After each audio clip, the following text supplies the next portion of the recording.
আসসালামু আলাইকুম প্রিয় ফেসবুক ও ইউটিউব বন্ধুরা। আজকে আমি যাকাত বিষয়ে একটু 2-3 মিনিটের একটু আলোচনা করব। 2-3 মিনিট।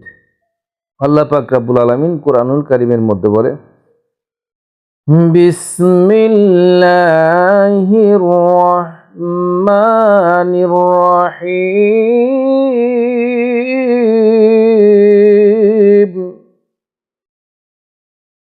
قد أفلح المؤمنون والذين هم للزكاة فاعلون।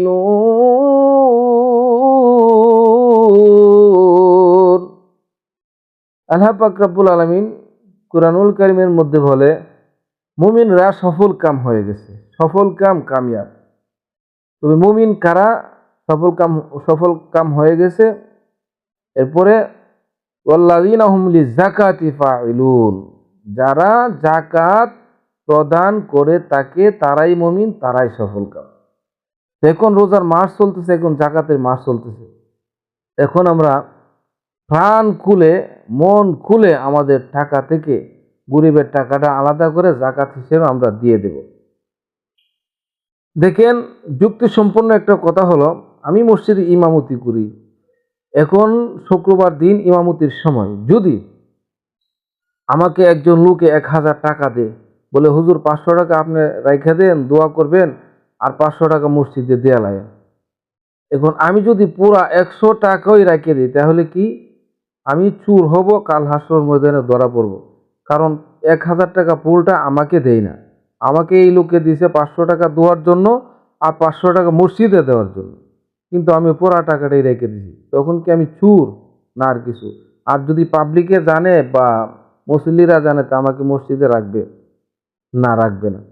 তো দুরূপভাবে আল্লাহ পাক রব্বুল আলামিন আপনাকে যে সম্পদটা দিয়েছে, সেই যেই টাকাটা দিয়েছে, সেই টাকাটা দেওয়ার সময়ও আল্লাহ পাক রব্বুল আলামিন দেওয়ার আগেই আপনাকে আমাকে বলে দিয়েছে, জানিয়ে দিয়েছে যে তোমাকে এখানে 1 লাখ টাকা দিলাম, এখান থেকে তুমি 2500 টাকা ফুল টাকাটা রেখো না, তুমি 2500 টাকা গরিব মিসকিনকে দিয়ে দিও, আর বাকি টাকাটা তুমি রেখে দিও। 1 লাখে 2500 টাকা, 1000 টাকায় আপনার 25 টাকা। তেমনিভাবে তুমি টাকাটা দিয়ে দিও তাদেরকে।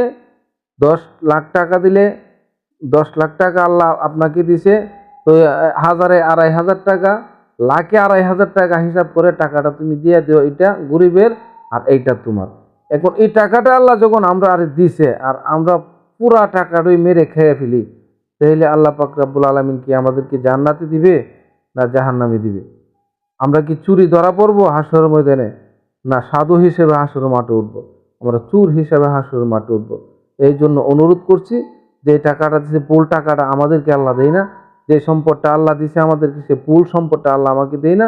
কোরআন এবং হাদিসের মাধ্যমে আল্লাহ জানিয়ে দিয়েছে, এত পার্সেন্ট তোমাকে দিলাম, আর এই পার্সেন্টটা গরিব মিসকিনের জন্য দিলাম, এটা তুমি তাদেরকে দিয়ে দিও।